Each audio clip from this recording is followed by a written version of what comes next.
now by Bruce DelValle in Washington. He's a litigator and constitutional law analyst. Welcome back to the program, Bruce. This really was a last-minute out-of-court settlement, wasn't it? Because the two sides were due to deliver their opening statement minutes before this deal was reached. Can you tell us, in your view, who came out better in all this, Fox News or Dominion? Well, that is a great question. And I'll tell you, I've often settled cases before the jury is sworn in, sometimes after the jury is sworn in. Sometimes you want to look at the jury. Sometimes you want to tell them your opening statement and see what they do.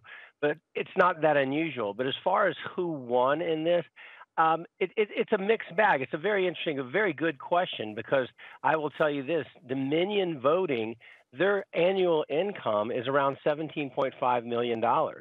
So the valuation of them as a company would be somewhere near that. So for them to get a judgment of $787.5 million, even if they made 25% profit, which is astronomical, it would take them nearly 200 years to make that much money. So this is a very favorable settlement for them. However, if Fox were required to try this case and the Fox News witnesses were on the stand, I think the damages to Fox would be immeasurable, would be well in excess of $1 or $2 or even $3 billion. It could potentially destroy the company, because basically the testimony was going to indicate, apparently, that they lied. They knew they were not telling the truth, and they did it anyway to pursue an agenda. And so the Fox viewers are now, they have the situation where someone is telling them Fox lied, but if Fox themselves said we lied, I don't think that would bode well for their future as an ongoing broadcast entity in the media. Yes, and even before Fox News' owner Rupert Murdoch and some high-profile presenters were due to take the stand during a trial, we already saw damaging evidence against Fox News being released in the lead-up to this settlement, evidence that the producers and even the presenters really disagreed with what was being put to air on Fox News with regards to Dominion's voting systems. So in terms of the wider media landscape, what does this mean? Will it make Fox News and other networks really think twice about airing allegations such as these?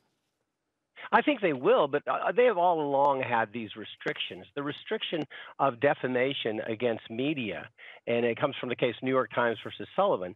The fundamental principle is the First Amendment does not protect falsehoods, purposeful falsehoods.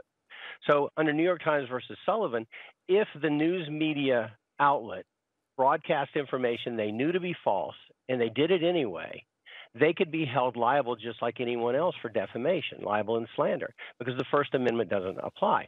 I will tell you, those rules were put in place to protect the media, to keep them from being sued, to preserve the First Amendment, because the First Amendment was intended in the United States to further the truth, to further the quest and search for truth.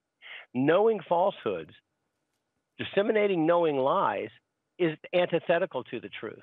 So there were always these guardrails, but I think what we're going to see is a little bit more care being taken to avoid pointing fingers at an entity that could possibly sue you. They should have been doing that anyway. That's what their legal team is for. Someone dropped the ball. The pursuit of profits only is always a recipe for success, for failure. Yes. And the courts are there to record that failure generally. Okay, Bruce DelValle, we'll have to leave it there, but it's great to get your analysis on these legal issues as always. Thank you. Thank you. Good to see you again.